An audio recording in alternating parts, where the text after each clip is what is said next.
আসসালামু আলাইকুম।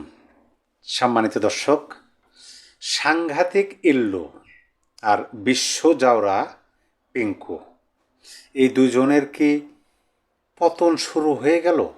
এই বিষয়টা নিয়ে আজকের এই ভিডিওতে আলোচনা করব। আপনারা যারা এখনও আমার এই চ্যানেলটি সাবস্ক্রাইব করেননি, অনুগ্রহপূর্বক সাবস্ক্রাইব করবেন এবং ভিডিওতে একটা লাইক এবং গঠনমূলক কিছু কমেন্ট করবেন। দেখেন, এই দুজন ব্যক্তি, তাদের নাম বলার দরকার নাই, ইল্লু বললে চিনবেন, পিঙ্কু বললে চিনবেন। একজন সাংঘাতিক ইল্লু, একজন ভুয়া ডাক্তার পিঙ্কু। তারা বর্তমান সময়ে বিদেশের মাটিতে অবস্থান করতেছে। তাদের পরিচয় যদি আমি খুব সংক্ষেপে দেওয়ার চেষ্টা করি, তারা দুজনই দেশবিরোধী, স্বাধীনতা বিরোধী এবং সংবিধান বিরোধী। এই দেশের যে জন্ম হয়েছে মহান মুক্তিযুদ্ধ, সেই মুক্তিযুদ্ধের বিরুদ্ধে যে আদর্শ, সেই আদর্শ তারা ধারণ করে। তাদেরকে সম্মান দেওয়ার কোনো প্রকার দরকার নাই, কারণ তারা সম্মানের যোগ্য না। তাদের মুখের ভাষা শোনা যায় না, তাদের মুখের ভাষা এমন অকথ্য হয়, অশ্রাব্য হয়, যা আপনি পরিবার পরিজনের সামনে শুনতে পারবেন না। তারা এই ধরনের ভাষা ব্যবহার করে তাদের কন্টেন্টে। হ্যাঁ, তারপরেও তাদের ফ্যান ফলোয়ার অনেক বেশি। দেখেন, এই ইল্লু যখন সোশ্যাল মিডিয়াতে, বিশেষ করে ইউটিউবে তিনি যখন কন্টেন্ট ক্রিয়েট করা ধরলেন, তখন তিনি এই ধরনের কন্টেন্টই বেছে নিলেন যে কন্টেন্টের মাধ্যমে একজনকে হেয় প্রতিপন্ন করা যাবে, যে কন্টেন্টের মাধ্যমে একজনের চরিত্র হনন করা যাবে, যে কন্টেন্টের মাধ্যমে মানুষকে ভুল বোঝানো যাবে। এই ধরনের কন্টেন্ট, যেটাকে 18+ বলা হয়, সেই সমস্ত কন্টেন্টে তিনি আগ্রহ প্রকাশ করলেন এবং সেই ধরনের কন্টেন্ট দিতে থাকলেন।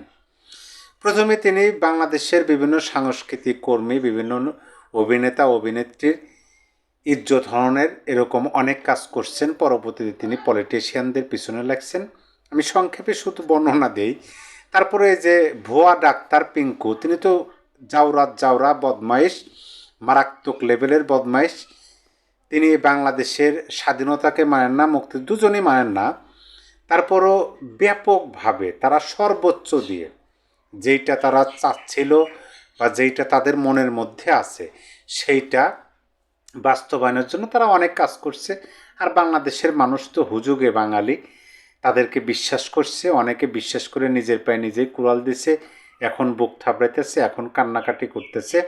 এই তো দেখলাম যে কয়দিন আগেই এই ইল্লুর কথা মতো আমাদের বর্তমান অন্তর্বর্তী সরকার চলাফেরা শুরু করছিল, পিঙ্কুর কথা মতো চলাফেরা শুরু করছিল।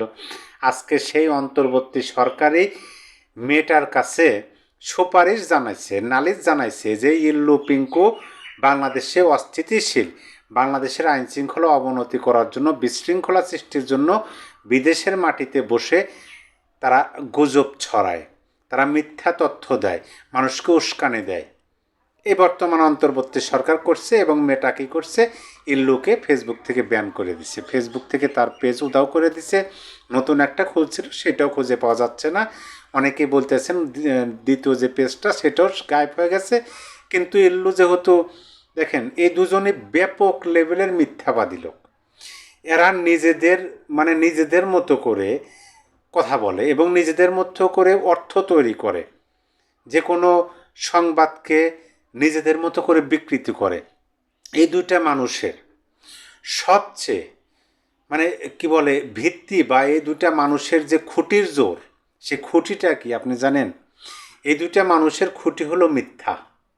তারা মিথ্যার ওপর ভর করে এতদিন টিকে আছে। হ্যাঁ, আমাদের বাংলাদেশের মানুষ এরকম যে আপনি যত গুজব ছড়াইতে পারবেন, যত মিথ্যা তথ্য দিতে পারবেন, মিথ্যা কথা বলবেন, যত উস্কানিমূলক কথা বলতে পারবেন, আর অশ্রাব্য ভাষায় আপনি গালিগালাজ করতে যদি পারেন, তাহলে অল্প দিনে আপনার অনেক ফ্যান ফলোয়ার হয়ে যাবে, আপনার অনেক সাবস্ক্রাইবার হয়ে যাবে। আমার মতো ভালোবাসায় কথা বলবেন, আমার মতো কোনো অকথ্য অশ্রাব্য ভাষা ব্যবহার করবেন না, মিথ্যার কাছে যাবেন না, সত্য কথা তুলে ধরবেন। দেখেন, আমার সাবস্ক্রাইবার কম, এটাই বাস্তব প্রমাণ। সেই মিথ্যাবাদী ইল্লু, তিনি তার ভাষায় তিনি বলতেছেন যে না, দ্বিতীয় পেজটা নাকি তার গায়েব হয় নাই, তিনি আনপাবলিশড করে রাখছে বা প্রাইভেট করে রাখছে, সময় হলে তিনি ছেড়ে দেবে, এরকম কথা বলতেছে। এই যে আমি সংক্ষেপে দুইটা মিথ্যাবাদী বা দুইটা মানে কি বলে স্বঘোষিত দেশবিরোধী মানুষের কথা বললাম। এখন আসেন তাদের পতন কি শুরু হয়ে গেল? সরকার এদের বিরুদ্ধে লাগছে বিধায় কিন্তু আমি তাদের পতনের কথা বলতেছি না। এটার অন্যরকম একটা ইঙ্গিত আছে, যে ইঙ্গিতটা আমার কাছে মনে হয়েছে যে হ্যাঁ, এটা পতনের ইঙ্গিতই। তাদের হয়তো বা শুরু হয়ে গেল বা গেছে বা যাবে, এরকম একটা পরিবেশ পরিস্থিতির মধ্যে তারা অলরেডি পড়ে গেছে। সেটা হলো যে আমি যদি আপনাকে কোনো বিষয়ে ভুল তথ্য দিই, আপনাকে যদি আমি উস্কানি দিই, এমন কিছু কাজ করার পরিপ্রেক্ষিতে আপনার ব্রেন ওয়াশ করি যে এই কাজটা আপনি করেন, আপনার জন্য মঙ্গল, এটা প্রতিশোধ নেওয়া হবে, এটা খুবই ভালো, এবং আপনি আমার কথা বিশ্বাস করলেন, বিশ্বাস করে আপনি সেই কাজটা করলেন বা আপনার আশেপাশে আরও কয়েকজন একত্রিত সেই কাজটা করলেন, করার পরে আপনি দেখতেছেন যে না, আমি আপনাদের সাথে প্রতারণা করছিলাম, আমি আপনাদেরকে ভুল তথ্য দিয়েছিলাম, তখন কিন্তু আপনারা আর আমাকে বিশ্বাস করবেন না এবং আমার থেকে মুখ সরিয়ে নিয়ে আসবেন। সেটা শুরু হয়ে গেছে। সেটা আমি কিভাবে বুঝতে পেলাম, দেখেন এই এল্লো তারা কিভাবে দেশের মানুষের সাথে প্রতারণা করছে, এই পিঙ্কু কিভাবে দেশের মানুষকে ধোঁকা দিছে। আপনি একটা কথা ভাবেন, ধানমন্ডির 32 নম্বর ভাঙার স্বপ্ন ছিল ইল্লু পিঙ্কুর। তারা ধানমন্ডি 32 ভাঙবে, তারা তো সশরীরে দেশে আসতে পারতেছে না, কারণ তারা এমন কিছু অপকর্ম করছে যে তাদের দেশে আসার পথ পরিপূর্ণ বন্ধ।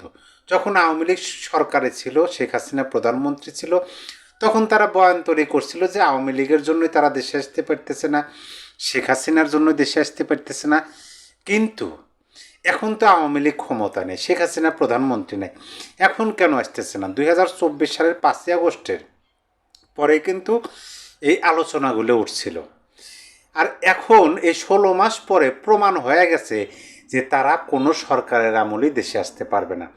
কারণ স্বাধীনতা বিরোধী, মুক্তিযুদ্ধ বিরোধী শুধু তাই নয়, তারা এই দেশটাকে সোমালিয়া বানানোর জন্য, এই দেশটাকে উগান্ডায় পরিণত করার জন্য, এই দেশটাকে ধ্বংসস্তূপে পরিণত করার জন্য, এই দেশের মানুষকে বহির্বিশ্বে উগ্রবাদী জঙ্গি গোষ্ঠী হিসেবে পরিচয় করে দেওয়ার জন্য এমন কোনো কাজ নাই এই জাওরা পিঙ্কু আর জাওরা ইল্লু মিলে দুজন করে নাই। আমি কিছু শব্দ এখানে ব্যবহার করব, কারণ যেখানে যেমন সেখানে তেমন।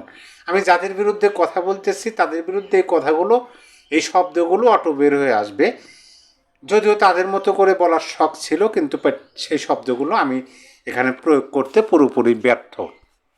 আর একটা কথা আপনাদেরকে বলি, যেমন ধরেন এই যে ধানমন্ডির 32 নাম্বার ভাঙা হলো, এই পিঙ্কু করে কি, ওখান থেকে টাকা পাঠিয়ে দেয়, সেই টাকা দিয়ে গরু কিনে তারা ভুরি ভোজের আয়োজন করে।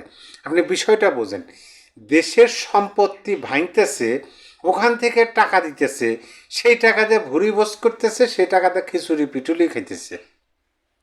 বিষয়টা দেখেন কিভাবে টাকা দিয়ে, অর্থ দিয়ে নিজেদের ক্ষতি নিজেদেরকে দিয়ে করাইতেছে এই সমস্ত মানুষেরা। হ্যাঁ, আদর্শ থাকতে পারে, মুক্তিযুদ্ধ বিরোধী আদর্শ তাদের, স্বাধীনতা বঙ্গবন্ধু বিরোধী আদর্শ, ঠিক আছে, সেই আদর্শ তোমরা ধারণ করো। যখন তারা দেখলো যে এই বাংলাদেশে তাদের মতো মানুষের কোনো ঠাঁই নাই, তখন তারা কি বেছে নিল? তারা বেছে নিল হচ্ছে যে এই বাংলাদেশে কিছু স্বাধীনতা বিরোধী মানুষ আছে, যেহেতু বাংলাদেশে এখনও একটা রাজনৈতিক দল আছে যে দলটার স্বাধীনতা চাইছিল, মানে চায়নি, যে দলটা মুক্তিযুদ্ধের বিরুদ্ধে অবস্থান করছিল, সেহেতু এই দলের আদর্শ ধারণ করা কিছু মানুষ আছে। তখন তারা টার্গেট করলো ওই সমস্ত মানুষের, তারা নিজেদেরকে স্বাধীনতা বিরোধী, মুক্তিযুদ্ধ বিরোধী হিসেবে মানে পরিচয় দিতেছে, পাশাপাশি তাদের যে ফ্যান ফলোয়ার, সেই ফ্যান ফলোয়ারদেরকে তারা বোঝানোর চেষ্টা করতেছে তারাই একমাত্র দেশপ্রেমিক। এরকম ভুল বোঝায়, যেমন ধরেন এই যে ডেইলি স্টার প্রথম আলোতে আক্রমণ কারা করালো, কাদের স্বপ্ন ছিল, এই পিঙ্কু ইল্লুর স্বপ্ন ছিল, সেটা করাইছে। এখন সেইটা করায় তারা তো ঠিকই বিদেশের মাটিতে বসে আছে, যারা করছে তারা এখন বুঝতেছে। এমনকি এই সরকারকে ক্ষমতায় আনার জন্য তো ইল্লু পিঙ্কুর অবদান আছে, এটা অস্বীকার করার না। তারা ইতিহাস, বাংলাদেশের স্বাধীনতা মুক্তিযুদ্ধ, এই বিষয়ের ইতিহাস, স্বাধীনতার ইতিহাস, মুক্তিযুদ্ধের ইতিহাস, দীর্ঘ 23 বছরের লড়াই সংগ্রামের ইতিহাসকে বিকৃতভাবে অনেকবার উপস্থাপন করার চেষ্টা করছে। তারা পারে নাই, ব্যর্থ হয়েছে। ব্যর্থ তো হবেই, কারণ ইতিহাস বিকৃতি করা যায় না, ইতিহাসকে পরিবর্তন করা যায় না। যেটা যেরকম ঘটতেছে, যে এখন যেরকম ঘটতেছে, ইতিহাসের পাতায় লেখা থাকবে ইল্লু নামে এক জাউরা ছিল আর পিঙ্কু নামে এক ঘাওড়া ছিল। এটা কিন্তু ইতিহাসের পাতায় লেখা থাকবে। তারা তো ব্যর্থ হবে, ব্যর্থ হওয়া শুরু হয়েছে। এই সরকার এই ইল্লু পিঙ্কুদের কথা অনুযায়ী, দেখেন আনিস আলমগীরকে কেন গ্রেপ্তার করছে? ইল্লু পিঙ্কুর কথা অনুযায়ী। আনিস আলমগীরের কোনো দোষ নাই, তারপরও গ্রেপ্তার করছে। সেইটার জন্য সরকারের মানে সুনাম নষ্ট হয়েছে। যে বাক স্বাধীনতা কণ্ঠরোধ করতেছে সরকার, বিশ্বব্যাপী ছড়িয়ে পড়ছে। ধানমন্ডির 32 নম্বর ইল্লু পিঙ্কুর উস্কানিতেই তখনকার সময় সরকারের মধ্যে থাকা ছাত্র উপদেষ্টাদের প্রকাশ্যে সম্মতি এবং সরকারের নীরব ভূমিকায় কাজটা করা হলো। কি হলো? বিশ্বব্যাপী এই সরকারের সুনাম নষ্ট হলো। প্রথম আলো, ডেইলি স্টার সেখানে আক্রমণ করলো, এই সরকারের সুনাম নষ্ট হলো। মানে এই সরকারের সুনাম নষ্ট করা বা এই সরকার যে একটা কি বলে মানে ব্যর্থ সরকারে রূপান্তরিত করার জন্য ওই দুজন বিদেশের মাটিতে বসে সব কাজ করছে। সরকার হয়তো বা এতদিনে বুঝতে পেরে তারা মেয়েটার কাছে আবেদন করছে, সামাজিক যোগাযোগ মাধ্যম থেকে তাদেরকে বের করে দিতেছে। এখন এই যে এইটা ধীরে ধীরে তাদের ফ্যান ফলোয়ারের কাছে প্রমাণ হবে একটা সময় যে তারা মিথ্যাবাদী, তারা ভালো মানুষ না, তারা শুধু ভাঙতে জানে, গড়তে জানে না। তারা শুধু ভেঙে দেশের মানুষ এবং যারা এই কাজগুলো করতেছে তারাও তো একটা সময় আইনের আওতায় আসবে। তারা বুঝবে যে আদৌ ওই বিদেশে পলাতক ইউটিউবারের কথা শুনে তারা মঙ্গল কিছু করতে পারে নাই। তাদের জীবনে দুর্বিষহ একটা সময় হবে। সেই সময়টাতে সবচেয়ে ঘৃণিত ব্যক্তি হিসেবে কিন্তু এই দুজন ব্যক্তির নাম থাকবে। এই সকল কিছু দেখে আমার কাছে মনে হয়েছে যে এদের পতন বোধহয় শুরু হয়ে গেল। সম্মানিত দর্শক, আপনার মতামত অবশ্যই কমেন্ট বক্সে জানিয়ে দিতে পারেন।